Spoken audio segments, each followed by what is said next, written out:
Un vero capolavoro è stato quello realizzato e costruito con sacrificio e passione dal Venezia Football Club, che domenica sera ha battuto la Cremonese per 1-0, tornando così in Serie A dopo 3 anni.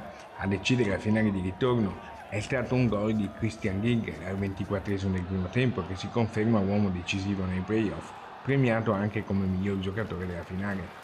È stato un capolavoro di Paolo Vanoli e di tutti i giocatori della rosa della società, con il direttore sportivo Filippo Antonelli, impareggiabile tessitore, di tutto lo staff tecnico e dirigenziale e naturalmente dei 22 gol di Joel Poliamparo, che prima della partita ha ricevuto il premio Pablito Rossi come capocannoniere della Serie B.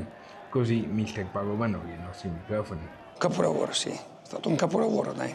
1 anno e mezzo di grande lavoro, complimenti a tutti, soprattutto a questi giocatori che non hanno mai mollato, quando c'era da soffrire hanno saputo soffrire e sono stati bravi.